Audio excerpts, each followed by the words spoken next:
HRD इतना पैसा लेता है किसी भी नक्शे को पास करने के लिए, उसके लिए बहुत से अधिकारी खाली थैला लेकर यहाँ पर आए हैं और भरा हुआ। ये शहर के बड़े भूमाफियाओं के फ्लैट हैं, प्रशासन मौन है, प्राधिकरण मौन है। मतलब जो भी प्रॉपर्टी इसके जद में आएगी वो उसका डिमोलिश होना चाहिए। आज मैं आपको आगाह करने आया हूं इस चिंता के साथ कि कहीं आपके शहर, आपके गली, आपके मोहल्ले में ऐसा ना हो जाए कि आपके परिवार का कोई चिराग आपको छोड़कर चला जाए। जैसा कि दिल्ली में 3 छात्रों की बेसमेंट में डूबकर मौत हो गई थी। चारों तरफ सवाल सवाल और सवाल खड़े हुए कि आखिर जिम्मेदार कौन है। और जब सवाल पूछा गया कि जिम्मेदार कौन है तो जिम्मेदारी की गेंद सबने एक दूसरे पर फेंकी। कभी किसी ने कहा कि फला डिपार्टमेंट की गलती है, कभी किसी ने कहा कि फला डिपार्टमेंट की गलती है। लेकिन जिसका बेटा, जिसकी बेटी हमेशा के लिए छोड़कर चली गई, वो लोग आज भी उसी जिम्मेदार व्यक्ति को ढूंढ रहे हैं। कुछ चैनलों ने टाइटल दिया था कि ये एक्सीडेंट है या मर्डर, कुछ ने तो हत्या घोषित भी कर दिया था। लेकिन कुछ समय बाद कोई और घटना घटती है और मुद्दा बदल जाता है और आप सब कुछ भूल जाते हैं। लेकिन जरा सोचिए, उस बेसमेंट वाले कंस्ट्रक्शन को परमिशन देने वाला अधिकारी कौन था? अगर परमिशन नहीं मिली तो वह बनाने वाला कौन था? और जब बन गया तो उस व्यापार के अप्रूवल देने वाला कौन था? क्या फायर सेफ्टी डिपार्टमेंट ने यह नहीं सोचा था कि अगर आग लग जाएगी तो क्या होगा? क्या ऐसे अधिकारियों को आपकी और आपके बच्चों की जिंदगी की परवाह नहीं? कभी कभी तो विकास प्राधिकरण मैप पर रेड मार्क करके लिख देता है टू बी डिमोलिश्ड। वो टूटता है या नहीं टूटता है?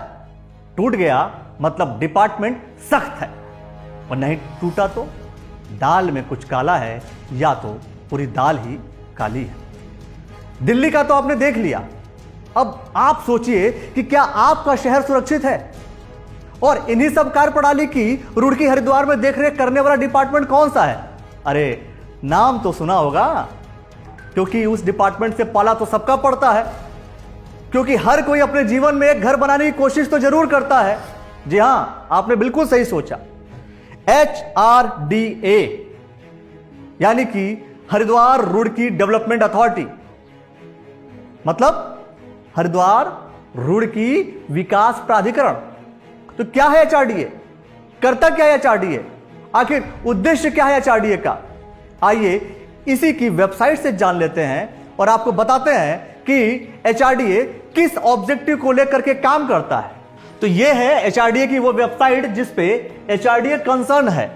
मतलब HRDA का उद्देश्य बिल्कुल साफ है कि urban development can not be at the cost of green landscape, no settlement of riverine lands, stricter policy on land transfers. मतलब लैंड को ट्रांसफर करने के लिए बहुत ही मजबूत तंत्र बनाया गया है। और पहली चीज कि भाई रिवर्स रेंस लैंड, मतलब जहां पर जल भरा, जहां जल है, जहां नदियां हैं, उसे लेकर के बिल्कुल कोई सेटलमेंट ही नहीं है। ग्रीन लैंडस्केप को लेकर के कोई सेटलमेंट नहीं है। आप समझते हैं सब चीजें, जितनी prevent encroachment, earthquake proof vertical urban expansion, ये सारी चीजें जितनी भी आप देखेंगे, ये सभी चीजें कहीं ना कहीं, अगर आप बात करेंगे environmental impact assessment for various options, सारा सेगमेंट्स ये है मित्रों कि इस उद्देश्य बिल्कुल साफ है इससे कि ग्रीन लैंडस्केप और रिवर्स रेन लैंड्स को लेकर के HRDA कोई भी समझौता नहीं कर सकता। HRDA ये किससे संबंधित है? ये संबंधित है NGT से। NGT मतलब नेशनल ग्रीन ट्रिब्यूनल, माननीय राष्ट्रीय ग्रीन ट्रिब्यूनल का किसी भी प्रकार से HRDA उल्लंघन नहीं कर सकता। HRDA कुछ भी कर सकता है, लेकिन NGT की गाइडलाइन को साइडलाइन नहीं कर सकता।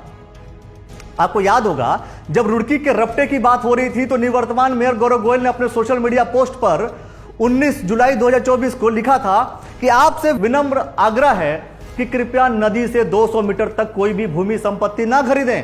माननीय हाईकोर्ट के आदेश व सरकार के राजपत्र की प्रति संलग्न है, ध्यान से पढ़ें और भू माफिया जनप्रतिनिधियों से सावधान रहें। और साथ में संलग्न कर दिया था NGT का वो आदेश। ये वही आदेश है जो हम आपके साथ लेकर के आए हैं, आपके लिए लेकर के आए हैं। आप देखिए इस नदी के तट पे कितने बड़े, जरा दिखाइएगा कैमरा उधर, ये के नाम से फ्लैट बन रहे हैं। ये शहर के बड़े भूमाफियाओं के फ्लैट हैं। प्रशासन मौन है, प्राधिकरण मौन है ऐसों पर, क्योंकि सबको पता है सफेद पोस्ट लोग हैं, भारतीय जनता पार्टी के वरिष्ठ नेता हैं, इन लोगों के फ्लैट बन रहे हैं। और लोगों को सोचना चाहिए, जब यहाँ पे बाढ़ आएगी, जब यहाँ पे पानी भरेगा, तो ये बहेंगे नहीं, लोगों के घरों में पानी नहीं घुसेगा। यहाँ पे नदी की ढांग पे मकान खरीदना और संपत्ति खरीदने का मतलब अब लोगों का खुद ही स्वतः ही नाश कराना है। सोलान नदी हमारे पास से गुजर रही है। सोलान नदी के फ्लड जोन में घर बनाने की परमिशन दी जा रही है, फ्लैट बनाने की परमिशन दी जा रही है, जो खुलकर जो माफिया है उनके इशारे पर पूरा विभाग नतमस्तक घुटने टेक कर जिस तरह से बैठा है, ये बड़ा गंभीर विषय है। क्या है वो आदेश, एक बार पूरी तरीके से आप उसे समझिएगा। एचआरडीए जिले में, हरिद्वार जिले में एनजीटी की गाइडलाइन को साइडलाइन कर रहा है या गाइडलाइन की लाइन पर चल रहा है, ये आप तय कीजिएगा। अगर लाइन पर चल रहा है मतलब आप बिल्कुल सुरक्षित हैं, और अगर नहीं तो दिल्ली जैसा केस हरिद्वार में भी हो सकता है। अभी आपने दिल्ली में देखा होगा, कोचिंग सेंटर के बेसमेंट में पानी भरा, लेकिन रुड़की में बड़ी जगहों पर बेसमेंट में जहां पार्किंग घोषित की गई थी वहां दुकानें, कारोबार और गोदाम बना दिए गए हैं। किसी का ध्यान वहां नहीं जा रहा है। जब तक कोई बड़ी दुर्घटना रुड़की में नहीं होगी, मुझे लगता है प्रशासन की आंख खुलने वाली है। आपको हम बताते हैं, ये पूरा लेटर है, इस लेटर को समझिएगा। 2016 का ये लेटर है।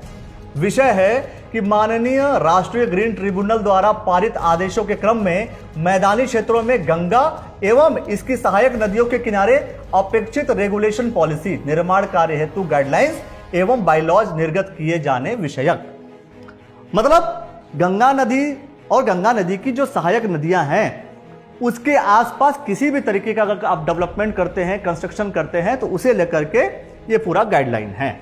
इस गाइडलाइन को सुनिए। पहला चीज, मैदानी क्षेत्रों के लिए प्रतिबंधित जोन, मतलब माननीय राष्ट्रीय ग्रीन ट्रिब्यूनल द्वारा गंगा नदी व इसकी सहायक नदियों के मध्य से 200 मीटर तक के क्षेत्र को प्रतिबंधित जोन निर्धारित किया गया है। उक्त क्षेत्र में विशेष परिस्थिति में तटबंध, बाढ़ प्रबंध, वृक्षारोपण, घाट निर्माण व नदी तटीय विकास निर्माण कार्य अनुमन्य होंगे। मतलब किसी भी कंडीशन में नहर जारी हो, नदी जारी हो, नदी के ठीक बीच से 200 मीटर तक की दूरी तक किसी भी प्रकार का कोई भी कंस्ट्रक्शन नहीं हो सकता है। सही बात है कि नदी के 100 मीटर 200 मीटर 100 मीटर जो भी एनजीओ चेंज होते रहते हैं शासनादेश, तो उसमें जमीन नहीं खरीदी चाहिए और निर्माण कार्य भी नहीं होना चाहिए। मैं समझता हूँ उसका नक्शा पास भी नहीं होता, और उसमें कहते हैं कि हमारा जो विभाग है एचआरडीए हरिद्वार की विकास प्राधिकरण, नक्शा उसमें पास नहीं करता। 100-150 मीटर की मैं समझता हूँ कि उसमें ना जमीन खरीदनी चाहिए ना निर्माण करना चाहिए। मतलब जो भी प्रॉपर्टी इसके जद में आएगी वो उसका डिमोलिश होना चाहिए मेरे निश्चित रूप से। और एनजीटी ने एक आवास निर्माण को लेकर एक आदेश दिए हुए हैं। ऐसी जगहों पर आवास बनाना जो यदि नदी किनारे है, तो उत्तराखंड में वो 300 मीटर का है कि 300 मीटर की दूरी तक कोई निर्माण नहीं किया जा सकता। देखिए, एनजीटी की गाइडलाइन मान लीजिए, या हम ये कहें पर्यावरण प्रदूषण विभाग द्वारा जो गाइडलाइन जारी की जाती है उसको एचआरडी की जिम्मेदारी बनती है या प्रशासन की भी जिम्मेदारी बनती है और हमारी भी जिम्मेदारी बनती है कि हम उसे व्यवस्थित तरीके से करें और देखें। लेकिन एक और पॉइंट है, यहां नोट कर दिया गया है, मतलब कि उक्त अनुसार परिभाषित प्रतिबंधित जोन का निर्धारण सिंचाई विभाग द्वारा किया जाएगा। तो प्रतिबंधित जोन और रेगुलेटरी जोन जो भी होगा उसका जो निर्धारण है वो सिंचाई विभाग करेगी। तो अब बात आती है कि सिंचाई विभाग प्रतिबंधित जोन का निर्धारण किस आधार पर करता है? क्या वह एनजीटी की गाइडलाइन को फॉलो करता है या नहीं? अगर आप नदी के आसपास कोई मकान बना रहे हैं तो एक बार सिंचाई विभाग जाकर उनसे प्रतिबंधित जोन जरूर पूछ लीजिएगा, ताकि बाद में आपके सपनों का घर कहीं पानी में ना बह जाए। कि जिस दिन एनजीटी उसकी नजर उस पर पड़ेगी वो उसे तोड़ने का ऑर्डर देंगे, और हरिद्वार रुड़की विकास प्राधिकरण के लोग उनसे शुल्क भी ले चुके हैं और रिश्वत भी ले चुके हैं, तो वो कहाँ जाएंगे? और लोगों को सोचना चाहिए, जब यहाँ पे बाढ़ आएगी, जब यहाँ पे पानी भरेगा तो ये बहेंगे नहीं, लोगों के घरों में पानी नहीं घुसेगा। यहाँ पे नदी की ढांग पे मकान खरीदना और संपत्ति खरीदने का मतलब अब लोगों का खुद ही स्वतः ही नाश कराना है। क्योंकि एनजीटी चाहता है कि आपकी जान, आपका पैसा और ये पर्यावरण सुरक्षित रहे। जरा सोचिए, आप नदी के पास हैं तो आप प्राकृतिक संसाधनों के साथ छेड़छाड़ कर रहे हैं, और कभी बाढ़ आ जाए तो सबसे पहले कौन सा हिस्सा, किसका हिस्सा डूबेगा, ये आप खुद तय कर लीजिएगा। द न्यूज वाला नेटवर्क आपको सचेत कर रहा है ताकि भविष्य में आपके साथ कोई अप्रिय घटना ना हो और आपका परिवार सुरक्षित रहे। दूसरा जो पॉइंट है प्रतिबंधित जोन के बाद है, दूसरा पॉइंट है रेगुलेटरी जोन।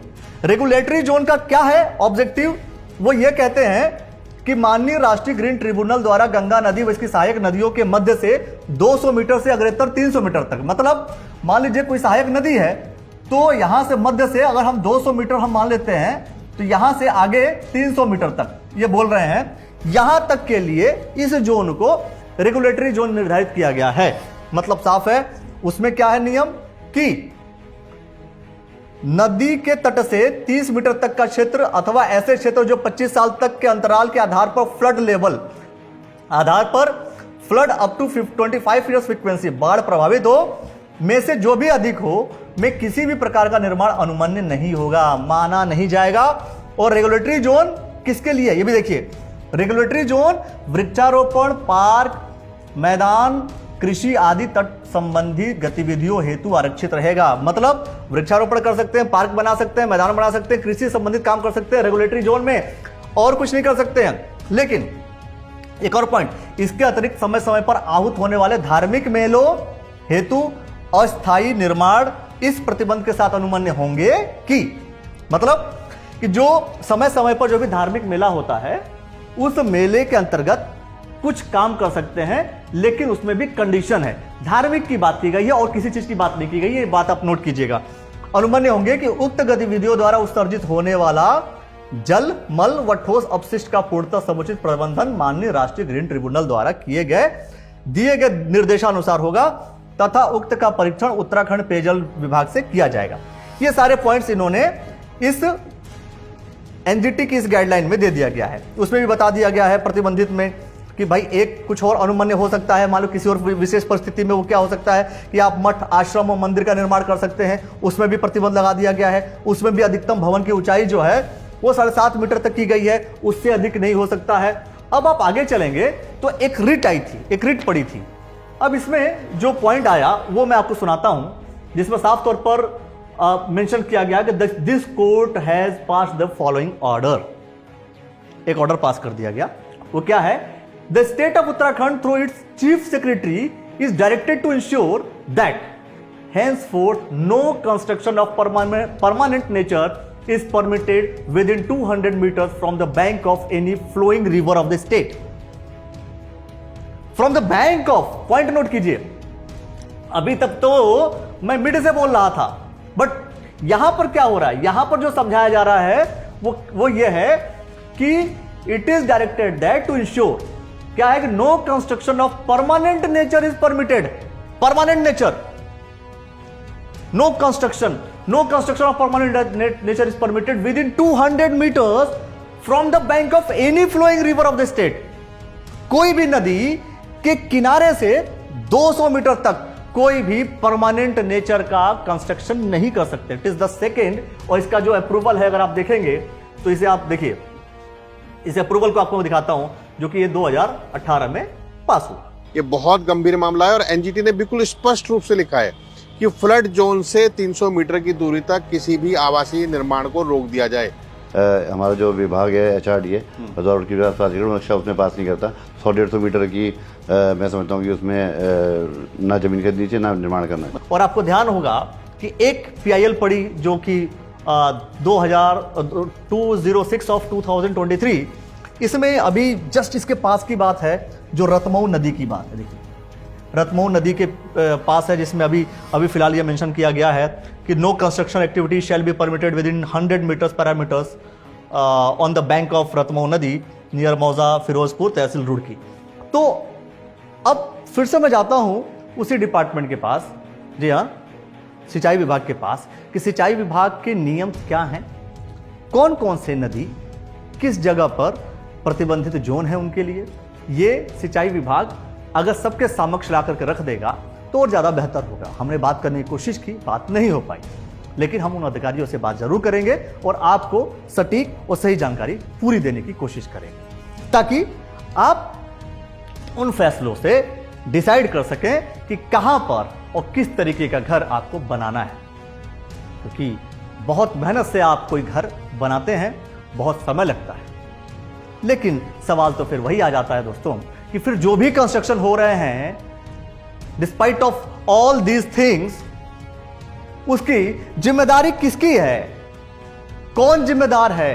कि जिन अधिकारियों के टाइम में वो चीज़ें व्यवस्थित हुई हैं, वहाँ पर स्थापित हुई हैं, उनके खिलाफ कार्रवाई नहीं होगी, तब तक ये खेल नहीं रुकेगा, तब तक जो है ऐसे जिंदगियों के साथ खिलवाड़ लगातार जारी रहेगा।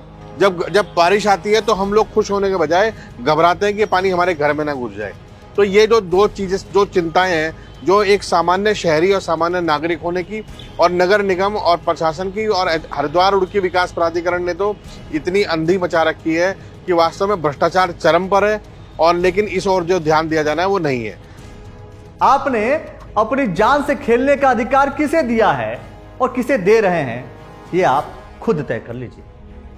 और तय ये भी कीजिए अपने आसपास घूमकर, देखकर, कि क्या वास्तव में एचआरडीए हरिद्वार जिले में एनजीटी की गाइडलाइन को साइडलाइन कर रहा है या गाइडलाइन की लाइन पर चल रहा है। कमेंट आप जरूर कीजिएगा इस बात को लेकर के। लेकिन बात यहीं खत्म नहीं होती, आया हूं तो पूरी बात करके जाऊंगा। एक और एचआरडीए का उद्देश्य है, बताया था आपको, प्रिवेंट इंक्रोचमेंट, यानी कि अतिक्रमण से बचाना। अगर आप कोई व्यवसायिक भवन बना रहे हैं तो उसके लिए सेटबैक को लेकर के कुछ नियम हैं, क्योंकि अधिकतर आपके शहर में जो जाम की समस्या होती है वो व्यवसायिक भवनों के सही प्लानिंग ना होने की वजह से होती है। जब कोई बिल्डिंग बन रही है या कोई भी कॉम्प्लेक्स बन रहा है तो एचआरटी की पूर्णतः जिम्मेदारी है कि वो सेटबैक छुड़वा कर चले, उन सेटबैक्स पर ध्यान दे और कोशिश करें कि जब तक वो सेटबैक्स आगे से ना निकाले जाए तब तक उस बिल्डिंग को कंप्लीट ना किया जाए और उसे जो है नोटिस प्रदान ना की जाए। ये कि जो कमर्शियल बिल्डिंग है, बड़ी बड़ी 3-3, 4-4 मंजिलें बनाई गई हैं, उसमें दुकानें बना दी गई हैं बहुत सारी, लेकिन उनके खुद के वाहन खड़े करने की जगह उस बिल्डिंग में होनी चाहिए, वो भी नहीं है। जो बड़े फ्लैट्स बने हैं उसमें पार्किंग नहीं है। और कमर्शियल बिल्डिंगों की हालत ये है कि शहरों के अंदर चाहे वो 1 फ्लोर का हो या 2 फ्लोर का हो, कमर्शियल एक्टिविटी करने के लिए उनको पार्किंग होनी जरूरी है। एक और मैं आपको बताऊंगा कि जो हमारे नर्सिंग होम बने हुए हैं बहुत सारे, उसमें पार्किंग देने के लिए जगह उनको क्लिनिकल इस्टेब्लिशमेंट एक्ट के अनुसार देनी चाहिए, लेकिन वो किसी भी नर्सिंग होम में नहीं है। इंक्रोचमेंट को समझते हैं। तो दोस्तों ये है एचआरडीए का पूरा बायलॉज। हमने एचआरडीए की वेबसाइट पर जाकर के खंगाला और वो आपके सामने हम लेकर के आ रहे। उन्होंने कहा कि अगर आप 200 वर्ग मीटर तक का कोई भी व्यवसायिक कार्यालय या व्यवसायिक कोई प्लेस आप बना रहे हैं तो वहां पर आगे आपको 4.5 मीटर छोड़ना होता है। आगे 4.5 मीटर पार्किंग की व्यवस्था देनी होती है ताकि ऐसा न हो कि इंक्रोचमेंट आप कर लें। ये पॉइंट है, ठीक है। लेकिन ये पर्वतीय क्षेत्रों के लिए अलग है दोस्तों, मैदानी क्षेत्रों के लिए अलग है। अभी मैं मैदानी क्षेत्र की बात कर रहा हूं। अगर हम 400 मीटर तक की बात करें भाई, 400 वर्ग मीटर, राइट, तो ऐसे कंडीशन के लिए आगे आपको, मतलब जो कंस्ट्रक्शन है आपका, उस कंस्ट्रक्शन के आगे आपको 6 मीटर का स्पेस छोड़ना पड़ेगा, ठीक है। और पृष्ठभाग में पीछे आपको 2 मीटर का और पार्श्व 3 मीटर का। मतलब एक साइड समझिएगा, अगर आपका कोई कंस्ट्रक्शन है लाइक दिस,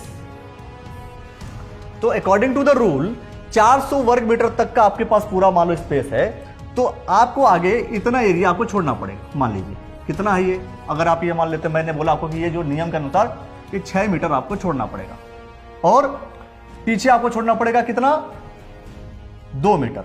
ये आप 2 मीटर तक छोड़ेंगे। और किसी भी एक साइड, जो पार्श्व वाली कंडीशन होती है, किसी भी एक साइड आप आइदर दिस साइड और दिस साइड, किसी भी साइड आप 3 मीटर छोड़ सकते हैं। आप इधर 3 मीटर छोड़ दीजिए जहां भी आपके लिए सुटेबल होता है। ऐसा क्यों?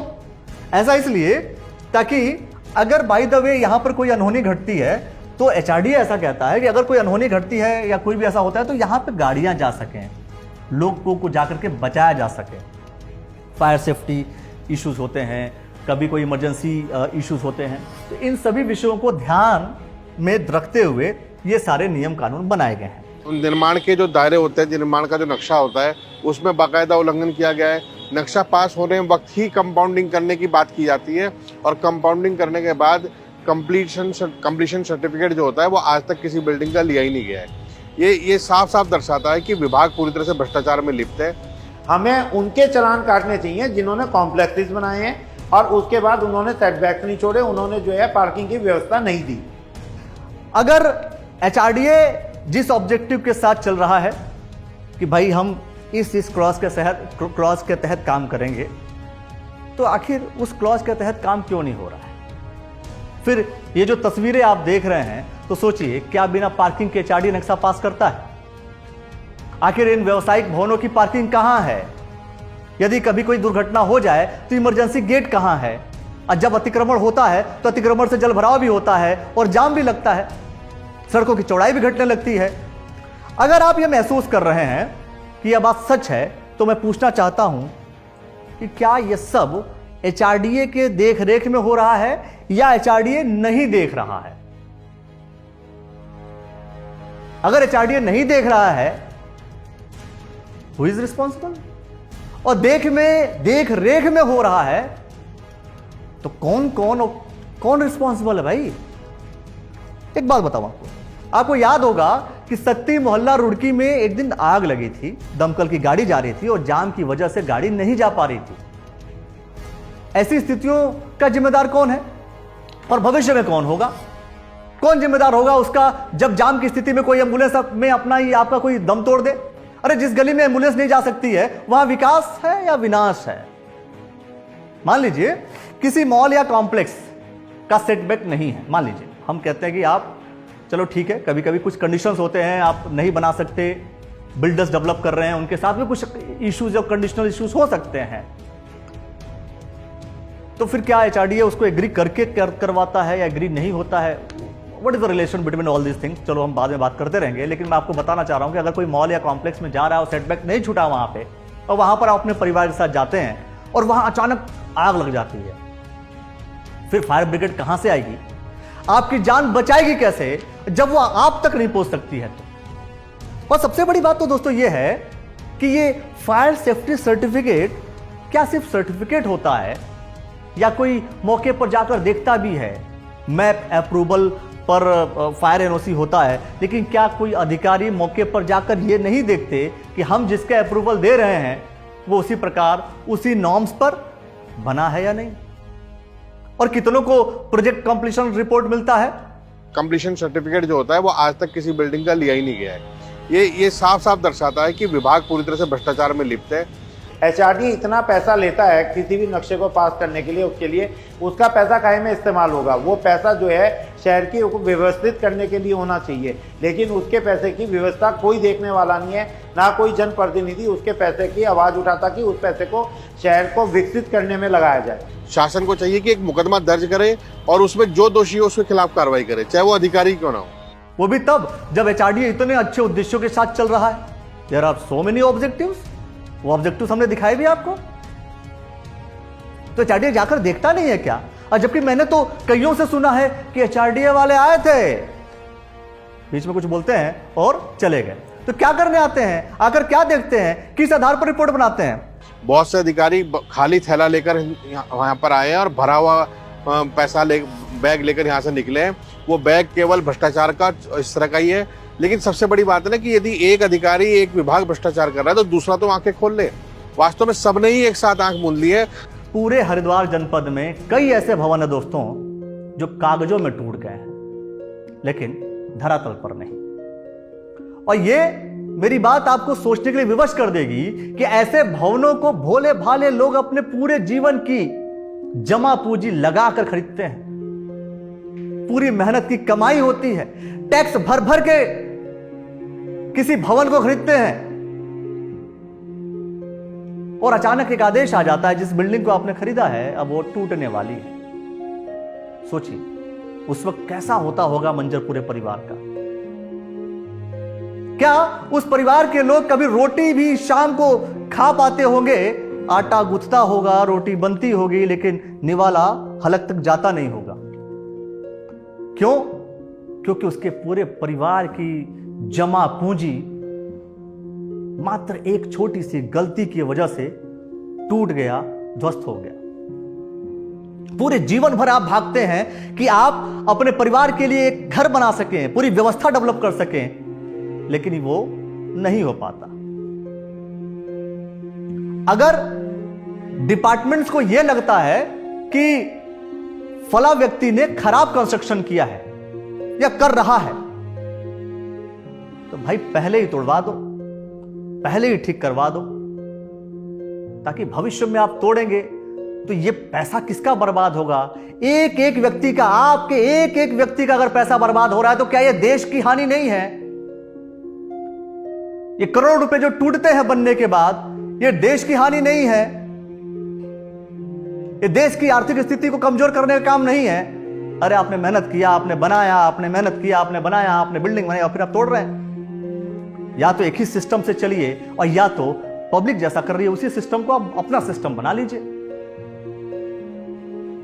हम बात कर रहे हैं यूसीसी की, यूनिफॉर्म सिविल कोड। जब ये यूनिफॉर्म सिविल कोड की बात करते हैं मतलब सभी के लिए समान अधिकार। कई मैंने ऐसे जगह पे देखे हैं जहां पर कोई अधिकारी जाता है, कहता है आप अपना पर्सनल, अपना व्यक्तिगत आप कोई घर बना रहे हैं, कहता है कि भाई यहां पर तो ये दिक्कत है, वो दिक्कत है। और जो बड़े बड़े कॉम्प्लेक्स बनते हैं वहां पर छोटी तो छोड़ दीजिए, बड़ी गलती को भी माफ कर दिया जाता है। और माफी कैसे होती है? माफी का भी एक नियम है, ऐसे माफी नहीं होती। सरकार तो अपने सिस्टम से ही चलेगी। तो सवाल यह है कि क्या यह अधिकारी जब रिपोर्ट बनाते हैं तो अपने रिपोर्ट में वो देखते हैं कि जो उन्होंने रेड मार्क यानी कि टू बी डिमोलिश लिखा है वो डिमोलिश हुआ या नहीं हुआ? मतलब अगर टूट गया तो फिर से कहूंगा डिपार्टमेंट सख्त है, और अगर नहीं तो दया कुछ तो गड़बड़ है। या तो दाल में कुछ काला है या तो पूरी दाल ही काली है। और हमारा उद्देश्य है कि आप सुरक्षित रहें, आपका परिवार सुरक्षित रहे, आपका पैसा सुरक्षित रहे। तो आप सोच रहे हैं कि कहानी खत्म हो गई। कहानी यही खत्म नहीं होती, मुद्दे और भी हैं। कुछ काला या पूरी दाल की कहानी ऐसे ही जारी रहेगी। जुड़े रहिएगा और देखते रहिएगा द न्यूज वाला नेटवर्क।